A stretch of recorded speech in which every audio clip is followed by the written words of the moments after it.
Thank you so much for joining us today. This is the FISD Lunch and Learn. I'm Tracy Shumpert. I'm the Director of Member Relations here at FISD, and happily I'm also the person who gets to organize these events. So the concept of Lunch and Learn is that sometimes there are topics that come up that are really interesting that may not sit within your day job, but they're still buzzwords that come up, important topics that that your colleagues are working on, or maybe even that do touch your job directly. But everybody needs a place to start, right? So you can read articles and things like that, but the concept of Lunch and Learn is to bring in an expert to give you an overview of a really interesting topic, and frankly, for you to get all of your silly questions out. So if you do have a question and you think, oh gosh, that's too basic, it's not too basic. Probably 20 other people have the same question and are afraid to ask it. So please be brave and have, be interactive and ask all the questions you like. So just a few tiny bits before we get started. So I don't know if there are any members of the media here, but if there are, please note that we essentially use Chatham House rules and you need to get permission before you quote anybody. Also, we have an antitrust policy, probably similar to many of your firms. I don't think we're going to have any problems with collusion today, but just in case. Please don't collude. Very importantly, I want to thank our hosts, Colt, who have provided this absolutely fabulously cool space, much cooler than we're used to, frankly. So can we have a round of applause for our wonderful hosts? Thank you so much. Okay, and then that leads me to the other parties who are responsible for this event. FISD, as you know, is a nonprofit professional association, so we're supported through membership and, importantly for this event, sponsorship. So we have 5 global sponsors who who paid for the lunch, basically. So they are SIBO, Phoenix, S&P, TPI Cap, and Tradition Data. Can I also have a round of applause for them? Thank you so much. Great. So I'd love to introduce Andrew Housden from Colt, who's going to give a bit of an introduction today. Come on up, Andrew. Thank you, Tracy. No, I think I'm mic'd up. Thank you. Hopefully you can hear me. It's working. Good. So welcome, and thank you very much for coming over to Colt today. This is our hub area, the hub of all activity. I'd like to tell you that we spend most of our time at the coffee bar and playing pool on the pool table there, but there's actually 5 additional floors above us where all the real work takes place. So today I just would like to give a quick overview of capital markets, which is my area of responsibility. And just by way of a very quick summary, we essentially have 3 key attributes that differentiate us in the marketplace. The first is a complete, nailed-on, total commitment to the client experience. I would love to take the time to tell you about what that means. We probably don't have that time now, but I can assure you that every single person of the 140 people in capital markets goes the extra mile to make sure that the resilience works when you need it, the complex solutions are designed correctly. If something does go wrong ever, we all get on it immediately. So if you remember nothing else, please remember the commitment to service. And our feedback actually on the NPS survey ratings for capital markets, we have a fabulous 50 rating, which we're all extremely proud of. The second area, I mentioned the number of people we have globally. It's not just about numbers, it's about quality. These are true experts in the capital markets field who can help design solutions, help our clients implement some fairly difficult, challenging projects, be it moving to the cloud, be it compliance or security applications. Colt is known for our products, which I'll get to shortly, but there's no value in having great products and services if you can't deploy and make the most out of them. Which brings me to the third area, which indeed is our products. And in capital markets, we've got some true differentiators, which when taken as a complete package, give us a unique advantage. They include our market data capability, our colo, our low latency, and of course, what Colt is known for, our core high-speed bandwidth connectivity. linking all the major financial centers, linking 850 plus data centers, connecting directly via fiber to 26,000 plus buildings around the world. So we have a great capability, we have the people to deploy it and work with our clients, and crucially, just remember that one thing, we have the service and support capability. I'm going to cut at that point because there's many other things to get onto, and I would like to introduce our Chief Executive, Carl Gribner. Thank you, Carl.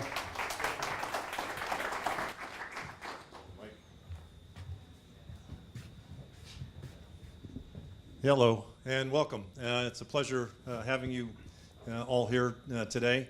Tracy said it's a cool place. In shortage, we say it's trendy, Tracy. That's kind of the deal. It's trendy shortage. It is a pretty cool place, though. I do agree. I really like it here. It's an up and coming area. I guess that's what trendy is all about, and it's fun. It's really a good environment. A lot of startups in this area. We're going to have a topic on artificial intelligence in a few minutes, which I think is going to be great. And you'll see if you go around the area, a lot of companies, small companies, not only in AI, but as well as in blockchain technology as well. And Colt's been around for 26 years. Cap Markets is where we got our start, and still the heart and root of the business. And we're continuing to expand the business. We've announced and are completing our U.S. build-out. We have announced build-outs now in Dublin and Berlin. We'll be announcing London for further build-out, Eastern Europe, as well as India and Sydney, Australia. So we're going to continue to build out fiber assets on a global basis, so we can hopefully serve you better in all parts of the world. And I think I've got a special place for this topic on artificial intelligence and machine learning. We're starting to introduce that into the network in terms of being able to see problems, identify problems before they become a problem, and use that AI and that learning to say, okay, you're about to have a break in this particular part of the network, or this card's about to fail. You need to do something more quickly. We're also doing some work in blockchain technology. We did a trial with a company in Hong Kong on some settlement activity, and we're now incorporating other companies as part of that because we think blockchain will be an important part of cybersecurity as well, and introducing that on top of our software-defined networking capability. So we're doing a analyst presentation upstairs for Gartner and Ovum and 451 and a bunch of companies. When I asked for some feedback on how the session was going, they said the material's great, but you guys talk too fast. So I'll try to slow it down a little bit. No, I'm just kidding. I think, as I said, our topic today is very, very interesting, especially in this industry. And I think there's a lot of learning. I'm anxious to hear what our speaker has to say. So without further ado, where is he? He's hiding over there. Midan is from Quad Financial. He is going to speak with us about artificial intelligence, machine learning, how they're incorporating it into their business. He's also a customer of ours as well. So very anxious to hear what you have to say, and welcome. And I like the socks, by the way. Very, very, very flashy. They're on brand. They're on brand. They're perfectly said. Okay, thank you, and please welcome Midan. Thank you.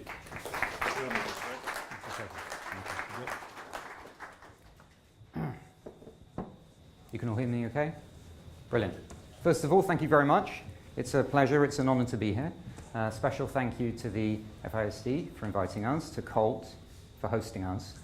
And also to make a specific point that Colt provides the underlying network fabric upon which all of our activities, whether in machine learning, automation, automated trading, etc., are based.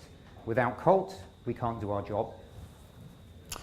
And one of the topics which I'm going to come back to repeatedly when talking about AI, artificial intelligence, and machine learning is data, the role and the significance of data in this industry. An analogy which I'd like to use is that data is a little bit like water.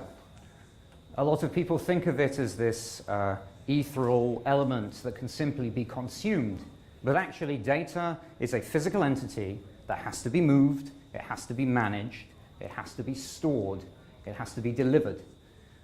And the underlying principle behind AI is the use, the manipulation, the management, the curation of data. By way of warming you guys up a little bit, I have a question, which is how many of you are currently engaged in some form of machine learning or artificial intelligence project? Could some people put their hand up? Not many. How many of you have heard about machine learning and artificial intelligence projects and have spoken perhaps to an expert?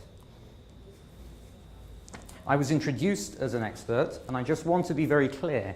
Machine learning is a paradigm shift in how we use data, how we execute, how we trade. I would not describe myself as an expert. I would describe myself as a consumer. We use machine learning very heavily in our organization, and that's actually the first thing I want to talk about, even before I introduce myself. Why am I here? Quad, automated, multi-asset trading. We are an EMS. We execute in the market. We take data, we make decisions, we do something with that decision, and we try and trade. Equities, futures, derivatives, FX, options. We interact with liquidity. And underneath all of this sits Colt. Because in the execution and data space, you have to store it, you have to communicate it, you have to access the markets.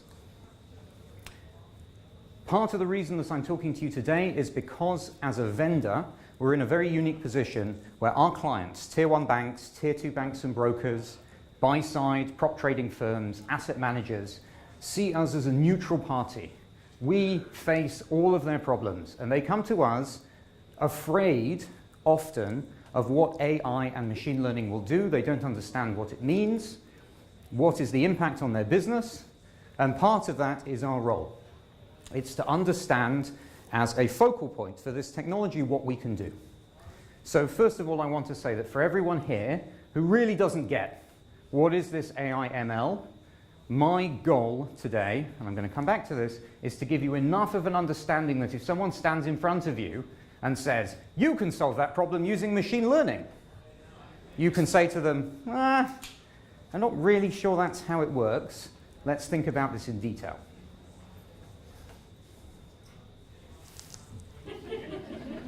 That's me. My background, originally GE, aviation, healthcare, big data technology, systems implementation, part-time coder, application engineer, and now sales. Just to warn you, there's a circle here. If you step inside it, you might end up buying something. One of the reasons that I got involved in Quad, in sales, even though fundamentally I have an engineering background, is because in this modern era, particularly AI/ML, so talking about the application of technology, you have to have a basic understanding of how the technology works in order to be able to sell it, and you also have to have an expert understanding of how the technology works in order to be able to deliver it, which is why we partner with Colt. So my goal, as I said, you're going to come out of this with a key understanding. What is machine learning? What is AI? How is it used? How is it working in trading? What is the role of the human once the AI and machine learning is embedded into all of these projects? So that's what we're going to address. And I'd definitely like to take some questions at the end. So anything you can think of, as long as it's not too complicated, because as I said, I'm not an expert, we'll cover.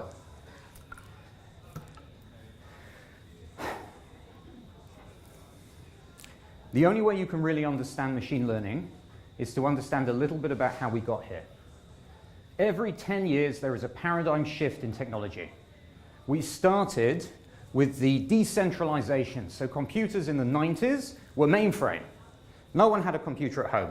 Or if you did, you were very lucky. Maybe late 80s.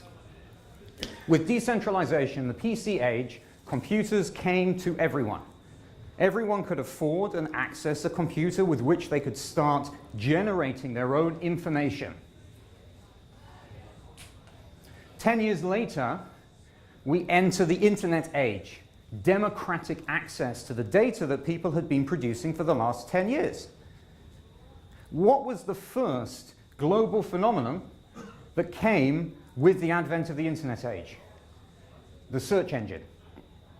The search engine is a perfect example of a self-optimizing algorithm. And what we ended up with was a plethora of search engines. We had Google, we had all the web, we had Ask Jeeves, we had Yahoo, we had Bing. Only one of these has truly survived, and it's Google. Why? Best machine learning. So it's not like this is a new subject, but what we don't know now is where we are going to end up. Who will be the leaders? What will be the machine learning processes that really change the market? And that no one can say. And part of the problem with blockchain, with machine learning, is that if you don't know where it's going, like VHS and Betamax, it's very difficult to invest as a business in one technology. We then go from internet age to mobile age, universal computing. Everyone has a device. But there's a key difference. The devices now collect data. It's not just about data being input. It's collecting health data. It's collecting location data. It's collecting browsing data. Once more, we're growing data, which leads us here, AI and data management. Why are we here? Why are we here now? We're here now because this really is the age of what the hell do we do with all of this data? So what's changed? The problem that we are solving now is the growth of data, or at the very least, the interpretation of data. I have all of this information. How do I use it to my advantage? Well, I use a computer. Computers are good at handling information. That's true. They're good at handling challenging but not difficult. Complex problems, computers do well. Difficult problems, they don't. Data is a complex problem. And why are we doing it now? We're doing it now because we can. Everyone's heard of supercomputers. What's the difference between a supercomputer and a PC? A supercomputer can perform lots of operations at the same time. That's it. So now we have graphical processing units. We have PlayStations. PlayStations is just 20 CPUs in one box. My kids are playing with it. That's an infinite amount of power compared to what we had previously. So the only reason that we are in this space right now talking about AI and ML is because we have the capability to do something with the data that we've been collecting for 10 years. Sorry, I need some water. So, what really is machine learning? A lot of you are going to have heard an expression that comes up a lot called a neural network. Neural networks sound super cool. And actually, the reason they're called neural networks is they originate from neuroscience, but in reality, they're very simple. They are trying to mimic how the brain works. And the way they're trying to do that is by creating a node. And all a node is a mathematical formula. It determines probability. It is a piece of maths that says, if I'm presented with this piece of information, the probability that it is something that I am familiar with, that I have been trained to identify, a cat, a rogue trade, a crashing market, the probability is X. A neural network is these nodes connected together around something called a topic. And a topic is exactly what it is in English. We are going to create a series of nodes connected together to identify the shape of a fruit, to identify the characteristics of a downtrending market, to identify an optimized execution. We take these topics layer upon layer upon layer upon layer, and we call it deep learning. Why? Because there's lots of them. Ingenious. And at the end, we take the data that it produces, we take the result, and we give it a label. Good trade, bad trade, rogue trade, downtrending market. And as we apply that label, something called iterative backpropagation occurs, which is basically the nodes telling all the other nodes, yep, remember this shape. It's like putting a mesh around a piece of fruit and saying that's a pear. And then every time you put something into that mesh, it goes, does this roughly fit pear shape? 86%, it's probably a pear. That's all machine learning, neural networks, And its underlying basis is it's a weighted set of probabilities where you've stuck in a load of data and you've said this is what it does. This is a visualization from Google's Deep Dream.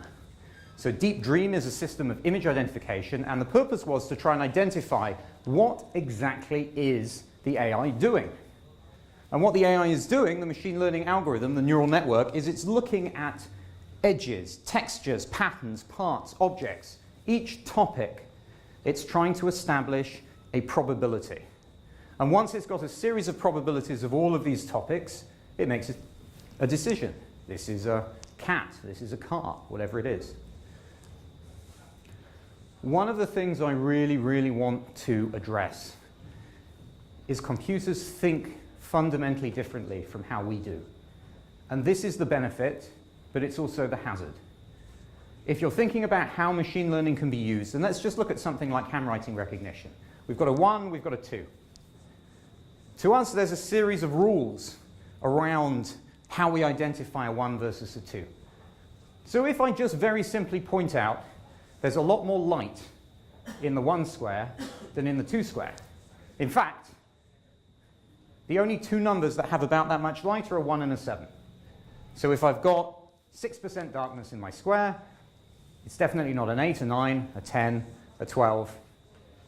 That is the exact kind of pattern recognition that is very powerful in machine learning, where they will look at a question that we consider to be very simple, and we'll approach from a rules-based or an experience-based. If you're trying to describe it to a child, well, it's a straight line.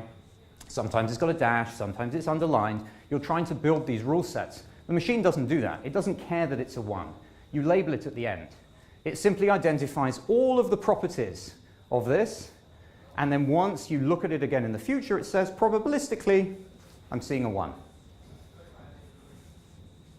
So what we're seeing change, this isn't a new concept, but what we now have the computing capability to do is to move from explicit to implicit instructions. This is the change. It is moving from a rules-based set of decisions.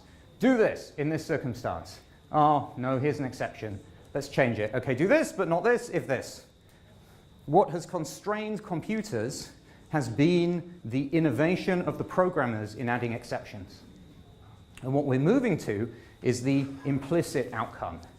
We feed in a load of information, and out of that information comes a result which we label as success, failure. And because of that labeling, we can let the computer figure out its own capabilities. How did it get there? Doesn't matter. So one of the things I really want to cover very briefly is how do we teach the computer these things? And part of the reason I want to cover that is because when people come to you and talk about AI, they're trying to talk about how it can be used. They're trying to talk about projects that can be used on. And from your point of view, one of the challenges is thinking about the problem and saying, actually, AI and ML is worth doing. We're going to commit resources to it. We're going to commit reputation to it. So what problems can machine learning actually solve?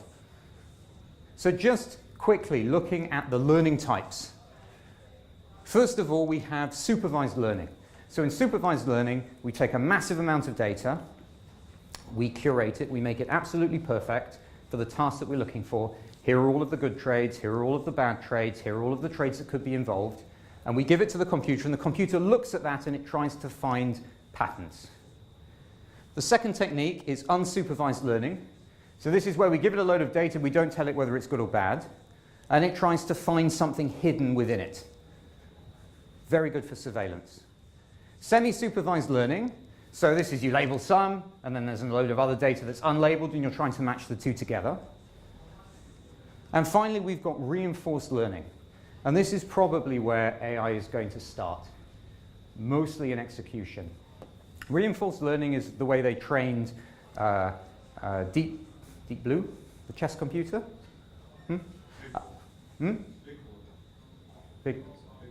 Big Blue, thank you. Is where they train the chess computer by effectively saying, here is a start state. Here is an end state, which is positive. Here are your variables, where you can move pieces. Or, for instance, in the case of financial markets, here is a trade, here is an execution, And here are all of the things that you can control. How I access my liquidity. When do I execute? What's the size of my clip? How often do I execute it? Over what time period? How is the market reacting to me? This is a very simple set of self-optimizing parameters. Run it, change the parameters, see what happens. Run it again. This is the only one that doesn't require data. It generates data.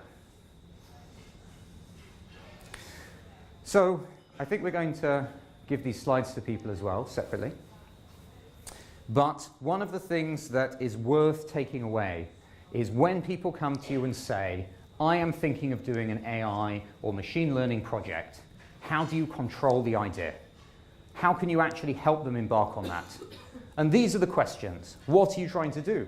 You say machine learning, but what are you actually trying to change? What are you trying to improve? What data are we working on? What method are we using? And how are we physically going to build it? It comes back to this principle of data being water. You have to move it. You have to store it. So what I'm just about to show you are some of the methods around machine learning. But it's this matrix of what are we actually trying to address? Is the data big or small? How can I acquire it? What can I do to improve it? How many people do I need to work on it? These are the core questions that really identify the success of a machine learning project that doesn't involve simply telling someone to disappear and come back when the computer's fixed it. One of the things that's very, very important to remember is that fundamentally, if anyone says machine learning is going to solve a problem, if it involves pattern recognition, it could.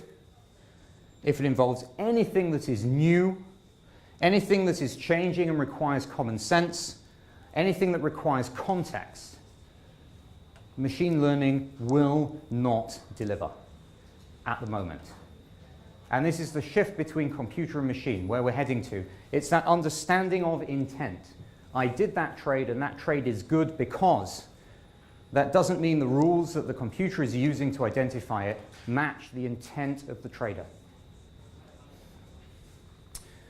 So this is really just looking again at the different learning methods, but talking about what problems they solve. Regression, classification, clustering, collaborative filtering. There are all these ideas around the continuation of data. So regression is house prices. It's looking at things like, in my local area, what affects the price of a house? Proximity to a station, proximity to schools, crime rates. It's pulling in multiple data sets. Think of it as continuing a graph. You have a line on a graph, and you want to draw that into the future to predict something. Machine learning, brilliant. Classification, so image identification, finding something. We use this for market surveillance. Clustering, so taking some information and going, is this within a reasonable range? Best execution. Collaborative filtering is filling in the gaps. You have a data set, something's missing. Perhaps market surveillance, and reinforced learning. So this is what we're doing at the moment, very much on the execution piece. So it's self-improvement, how we can use the machine to self-improve. So there's a lot of terms. There's a lot to remember. There are 4 things generally that you need to focus on in a machine learning project. Someone comes to you and they talk about machine learning. 1, data. Data is the oil that drives the machine. And it's not just where can I get data. It's the quality of the data. Who is going to manage the data? Who is going to make sure that the data is representative of the outcome that you want to achieve? Bad data, bad result. Your result is never, ever better than your data. Ever. Also, there's a physical property to it. Where do I store it? How do I collect it? How do I move it to my machine? One of the things, the analogy that my boss uses, is you think about data like grains of sand on a beach. If you're trying to identify the contour of the beach, you don't need to look at every grain of sand. But you do need to sample it well. And if you sample it badly, you will get a terrible result. And frankly, if you try and count all the grains, you'll get a terrible result. So the start of the project is, what are we trying to achieve, from my previous slide, but what data do we have to get there, and how can we manage it? Algos, logic and understanding. So this is what neural network are we using, the whole VHS, Betamax thing. What is the technology that's going to drive us forwards? There's thousands of neural networks. There's plenty of them that you can access in lots of different ways. Some of them are hosted, some of them are not. I'm really going to go back to my original point of there are not many experts in this field. And people who are experts are perhaps expert in the wrong thing. So even from a layperson's point of view, from someone who's embarking on a project of this nature, it is your responsibility to talk to them and think, is this person's skill set around the algos matching what we're trying to do? Hardware, the physical properties of processing the data. We've got cloud services, we've got Colt as a provider who can give all of the underlying technology, but can you afford to process the amount of data that you're generating in order to achieve the project? Again, there are cost implications. And finally, people. Machine learning draws on people from lots of different sectors, data scientists, technicians, trainers. People whose job it is to train the computer. Never, ever underestimate how long it takes to get a machine learning algorithm doing what you want it to do. So, what we see with our clients and what we see with other vendors in the market and our internal resources as well, this is where the market is heading. These are the 4 simplest applications of machine learning that can bring direct benefit. Seeking liquidity. It comes back to our core product. Finding where liquidity is available in a fragmented market, analyzing where am I actually likely to execute and how do I execute? When I take that order, how do I split it up? This is reinforced learning. We use a process called clean contextual bandit. So contextual bandit is simply taking a series of inputs, a series of outputs, and then running a load of data through it over and over. Automation. Trading is now high volume, low value, generally. Very different from 10 years ago. The secret to surviving high volume, low value industry is to automate as much as possible, but remembering that the exceptions need to be managed by a person who has experience. And that tends towards supervised learning. Reducing impact. So we just won a very big project with Banque de France, who are looking to interact with the global FX market without anyone understanding or seeing what they're doing. So this is a huge project regarding how can you limit your interaction or the awareness of the market of what you're doing. And finally, surveillance. And everyone's a little bit afraid of this one, perhaps, but really it's just understanding this idea of clustering. What's happening? What is it relating to? What's happening both internally and externally to my trades and the context in which they're happening? Oh, sorry, and just to say they all generate data. So if you thought you had a lot of data before you start a machine learning project, the amount of data you have afterwards is about 50 times that. So similarly, one of the things I want to point out is what Colt is doing at the moment. This is actually a really interesting area, predictive failure. So using machine learning in operations, because operations is actually somewhere you can get a lot of benefit, and ultimately, failures are predictable. There are signs that can be fed into a machine. You'll have a history of issues that you've had in the past, and you'll probably have data collected around them. But we are applying very similarly parameter optimization. So how do we improve trading? But a big part of it is maintenance. It's all very well embarking on one of these projects, but you have to maintain them. You have to commit the resources of people to go back over and over and over on what is it doing in the market and why. So, coming close to a finish, but just looking at the role between machines and humans. And I get this a lot. I have people say to me, well, what's going to happen to me, particularly traders? What's my future? The role of the human goes far beyond a glorified ringmaster of the algo. We use a term very commonly, which actually I outrageously stole from my customers, which is exceptions management. The role of the trader is not to be involved in every single low-touch operation. It's not to be executing $1 million clips time after time without any interaction. The role of the human is to identify the context of what is going on, to prevent the machine from going crazy. And going crazy is simply doing what it's doing in a market that is not doing what it normally does. It doesn't mean it's out of control. It means it's just out of context. That's the role the human delivers, making decisions, and then taking the really high touch and deciding, okay, this is where my value is. This is where I make 80% of my revenue. And making sure those trades have the contextual input of a person. Machines, simplifying large amounts of data into simple pieces of information. You've probably heard about them using satellites to detect cars in Walmart parking lots to identify if the shopping trends are going up or going down. A human cannot do that. So there is a massive amount of information out there that you can use for whatever it is that you do in your individual businesses to bring information to the humans who can apply context and then tweak the algos.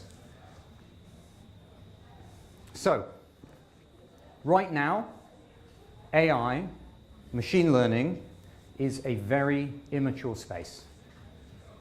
It's very difficult to find talented people. It's very difficult to find information about what you're trying to do. If you are in a situation where you are confused, so is everyone else. If you're in a situation where you don't understand how you can use machine learning, neither does anyone else. Start small. Small projects, clear outcomes, finite and measurable amounts of clean data. That's where the industry is right now.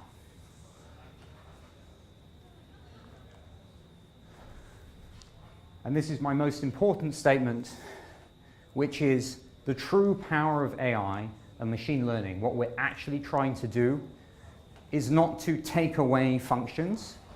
It's not to change fundamentally how we operate, but it's about achieving things that we cannot do economically or technically right now. It's using that information to enhance whatever it is, whether it's network performance, whether it's execution performance, whether it's storage performance.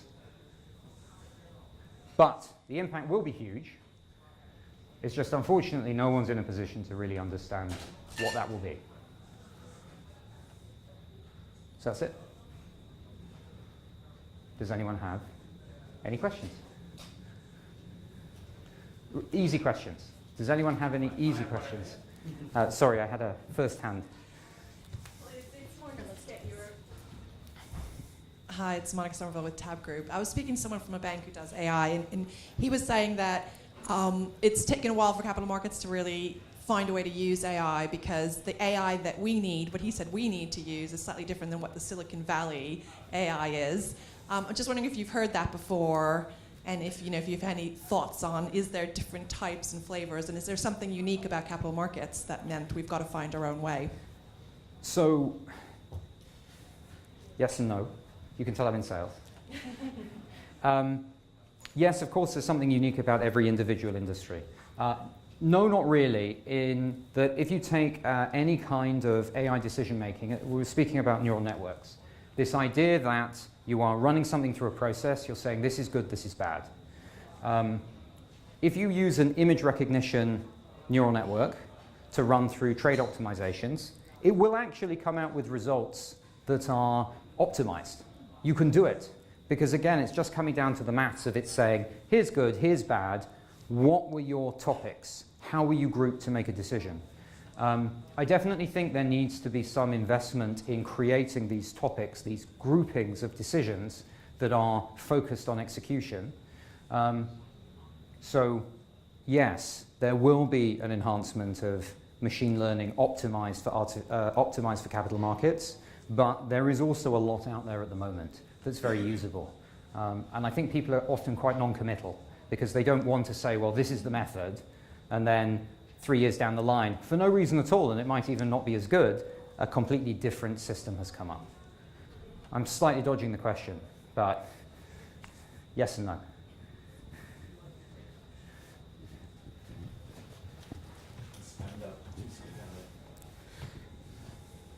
I mean, you're coming at this from a trading environment. You're conducting trading. A lot of the people, there might be a few people on the trading side it's similar to you, but an awful lot of people here are selling data, Yep. selling services, selling technology. So what sort of data, what sort of technology, and what sort of services should everybody be investing in to sell to you to make your trading business better in this context?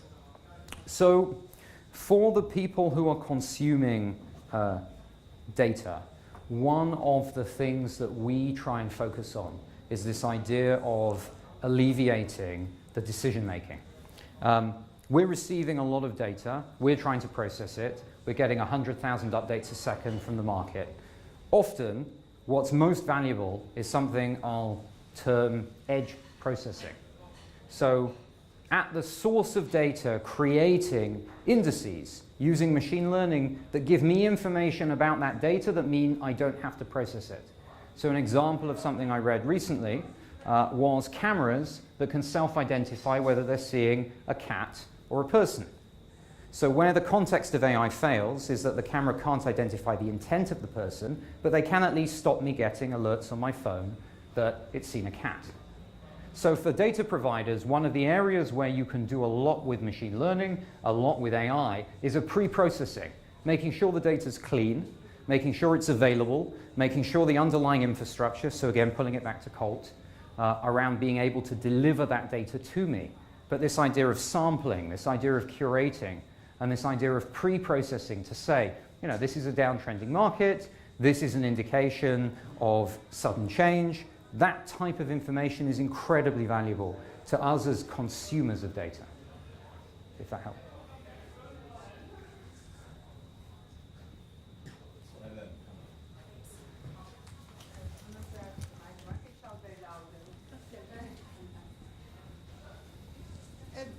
You said something that I thought was quite interesting concept. You were talking about a complex problem and the difficult problem. Yeah. And the fact that the machine can solve the complex problem, not difficult. Can you elaborate a bit better? Yes, sure. So a complex problem is, for instance, image recognition. So a complex problem is I have 10,000 or 10 million images, and I want to find every bald 5'7" person in those pictures. So that would be me. All of my home photos. That's a complex problem because it's very difficult to sift through it. It would take a long time for a group of people to do. A difficult problem is, using the example before, identifying the intent of those people. So looking at the context in which that person is placed. What are they doing? Why are they doing it? Am I using this image to identify someone who's maybe trying to break into a house? So the complexity of the analysis, machines are very poor at. But taking a very large amount of data, something that is fundamentally difficult, and making it a simple problem to say, here are the number of cars in car parks, here are the number of trades that are outliers. Whether or not that outlier was a bad thing is a difficult problem. Best execution is a difficult problem because there may be a reason for you having placed that trade away from mid. But identifying that it was away from mid is a complex problem.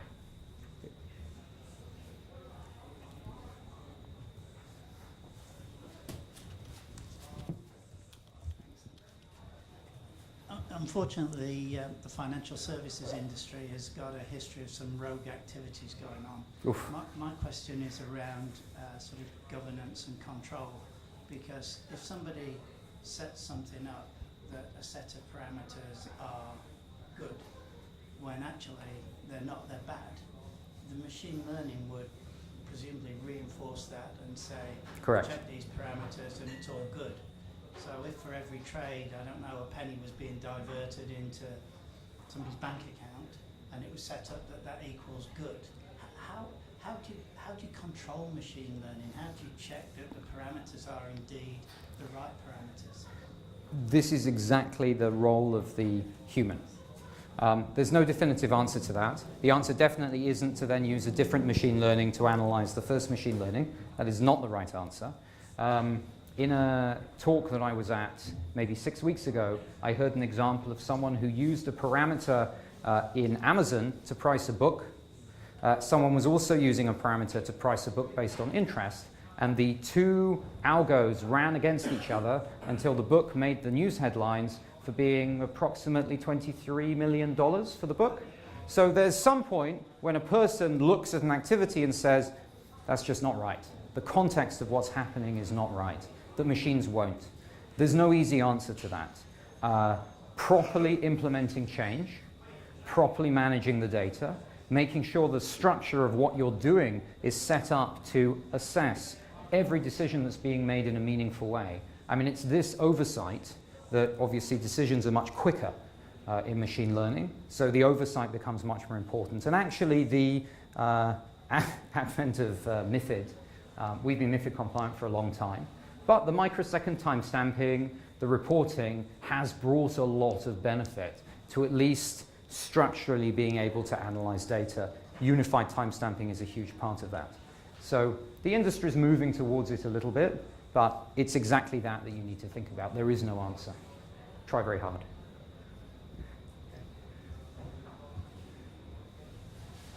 I have a second. Almost building on that last. I mean, are the regulators sniffing around this area? Is there an area where regulators can say you can use AI for this but not for that, and it must conform to some regulation? I can't answer that. If I were to hypothesize, then I'd say that obviously it's an area of interest. I don't think there's a general view of over-regulating. Part of the question becomes, how do you control? A lot of it is down to intent versus mistakes. We've seen some blow-ups in the not too historic past of firms who made very simple algorithmic automated decision mistakes and exploded in a very short amount of time. Obviously the industry is afraid of that. And I think, so using an example I can talk about, which is the Central Bank of France, I think one of the first steps that central authorities are taking is to at least have the data to make analysis. And one of the reasons that they partnered with us, one of the steps that they took was to say, well, actually, we want the underlying capability to see what's going on so that we can think about it. So I think there's movement in that direction. Whether or not that will lead to regulation, different question.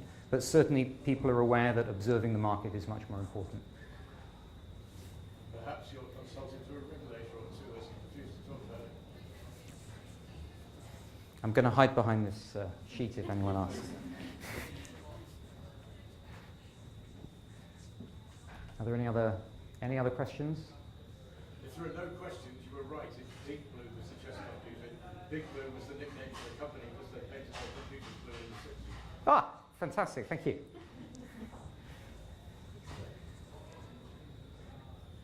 All right then. Well, if there are no more questions, let's have a big hand for our wonderful keynote. Thank you very much.